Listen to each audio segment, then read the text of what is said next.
field and score 98 points and still win the game. It just tells you about our effort and our intensity on defense. Tonight, we didn't let missing shots, get in the way of us, having a defensive mindset. And I thought our defense carried us the whole night. And obviously, kind of a bittersweet day to see Lue go as well. What are your thoughts on watching him leave? Very bitter.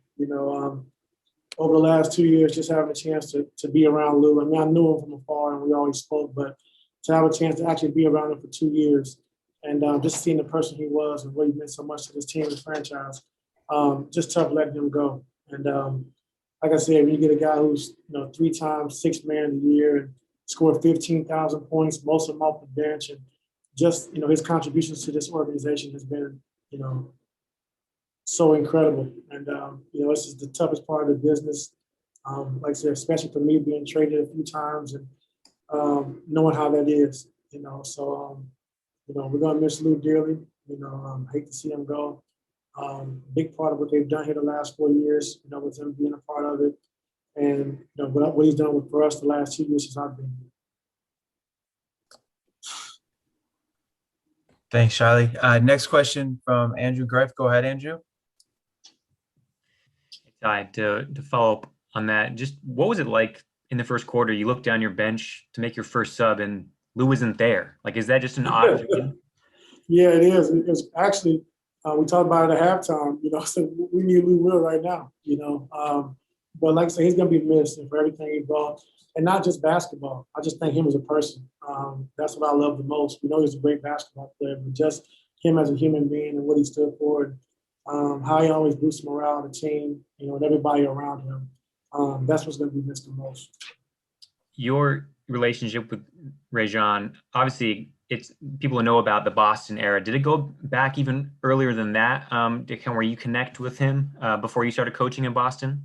Well, I knew him, through KG because, KG being one of my best friends, and when he first went to Boston, be able to support them and get a chance to meet, Rondo early on. But my 4 years of coaching there, he was pretty much my project. Doc, made me stay on him, and he was like my little brother, for the most part. And just watching him grow and mature throughout the years, and as a player and as a person, and as a father, as a human being, it's just great to see. Thank you, Ty. Thanks, Andrew. Next question from Law. Go ahead, Law. Hey, Ty, just to follow up on the connections with Doc and with Rondo, the next game, Doc comes back to face the Clippers again. Obviously, you've worked with him for so long. I just want to know, have you been able to connect with him this week?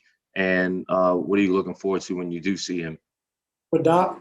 Yes. Oh, yeah, big hug. I mean, we talk, all the time. And he checks on me, I check on him.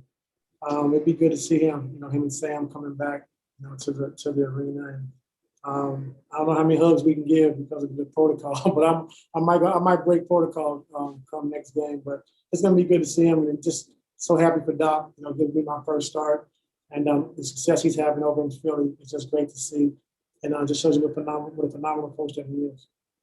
And just to follow up on Lue, you mentioned that he's your third scorer all season long.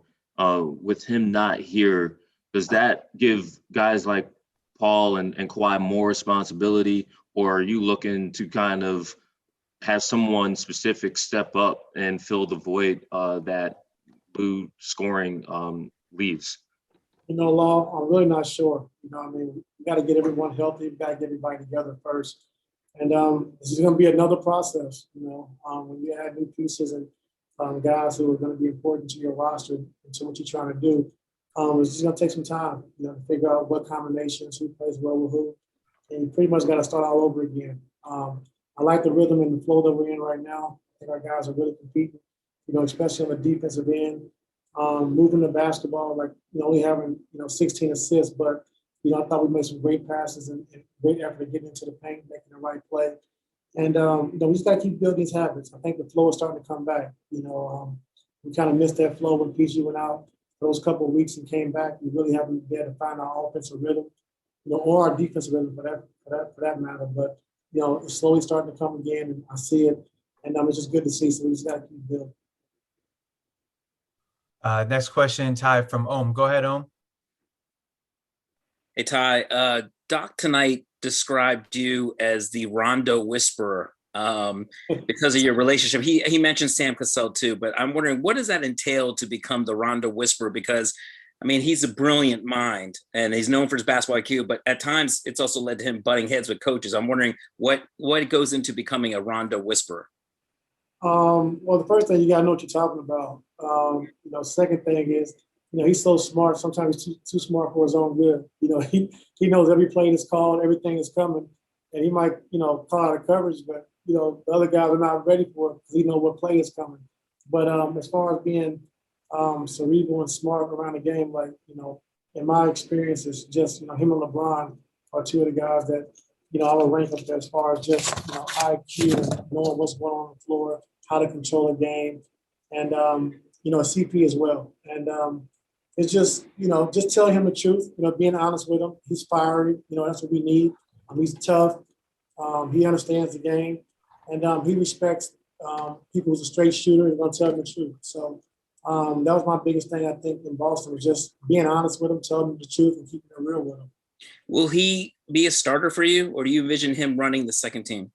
I'm not sure right now. Like I said, we got to get everybody together, get everyone healthy, and just kind of see what works, who fits with who. And it's going to take a little time, for that. So I'm not sure right now.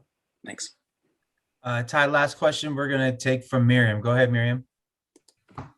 Hey, Ty, on Rondo, what, for all his attributes, like what do you think he brings that's going to matter most to this team of yours? A lot of things. I think his passing ability. I think his leadership, his basketball IQ, just all those intangibles that that a point guard brings. And he's done it at a high level. Winning the championship on two different teams, two winningest franchises in the history of the game, and the resume of the guys he's played with, the guys he's led, to these championships as well. So. Just being in the playoffs, a lot of dog fights, in Boston, and, coming back last year, winning the championship with the Lakers, and just, everything he does, when he gets to the playoffs, he's a different player. And we all know that. We've seen it over the years. We'll see what happens.